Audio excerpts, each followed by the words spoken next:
Hello, my name is Attorney Paul Chang, and today's lecture is going to be about Family Law 101. But before we begin, what I'm going to need you to do is I'm going to need you to go to our first video that talks about the fact that this interaction does not create an attorney-client relationship. Today's question comes from Sandy in Irvine. This is, Dear Mr. Chang, I know that you frequently give lectures to organizations on different areas of the law.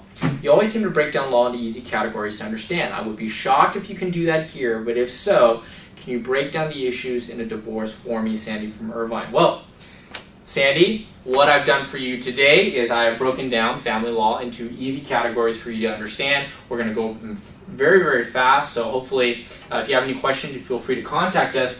Essentially, family law can be divided into 5 general categories. Now, the application of these 5 general categories is where litigation occurs. But the reality is, before you get into any type of lawsuit, which is essentially filing for divorce, if you can understand these 5 general areas, you're really going to be able to deal with your divorce much better. The first is property division. Property division. And what property division entails is 2 general types. One is called community property, one is called separate property. Separate property essentially is yours, and it doesn't belong to the other person. Separate property is what you have before you come into the marriage. After you come into the marriage, essentially the marriage is like a curtain. So you have separate property here, community property here. Generally, whatever you get after the marriage is going to be community property. There are exceptions, gifts, things that you get from somebody else dying, but the general rule is separate property before marriage, community property after. The general rule is this: 50% of community property is going to go to the other side. We have a question one time. There was a woman, she worked really, really hard, and her husband basically was a slob. He stayed at home every single day. On divorce, her question was, I've worked so hard, is he going to get 50%? The answer is yes. The reason why is, it doesn't matter what the other side does. What matters is, whatever you gain during the marriage will be split 50-50. Whatever is considered separate property is what you stay with and keep at the time of divorce. The second is child support.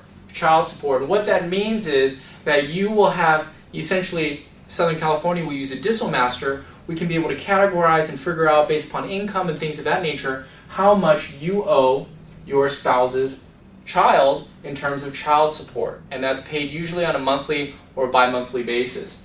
The next is physical custody. Physical custody. And what that means is the time that the child spends with the actual parent. So you can get an 80-20 physical custody situation. 80% of the time the child is with one parent, 20% of the time the child is with the other. Legal custody is totally different. Legal custody basically means who makes the decision, major life decisions for the child. Let me give you an example.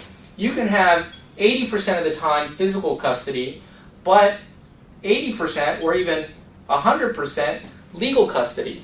Let me give you an example. Let's say that I was married and I got divorced and I had a child.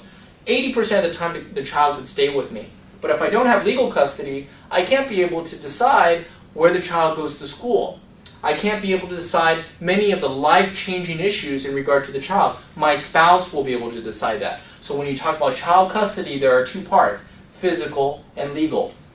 And the last thing is about spousal support. Spousal support. Although California has changed, essentially the general rule that many practitioners follow is this: if you've been married over 10 years, you're essentially going to be paying spousal support up until the time the person retires or even until the time the person dies.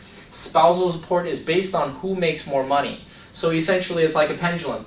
Essentially, if you make more money during the marriage, you're going to be paying more spousal support when you get divorced. So it's a pendulum that goes up and down. One of the reasons why many movie stars get divorced right at the 10-year mark is because once you surpass 10 years, there's a heavy spousal support requirement that's done here in California.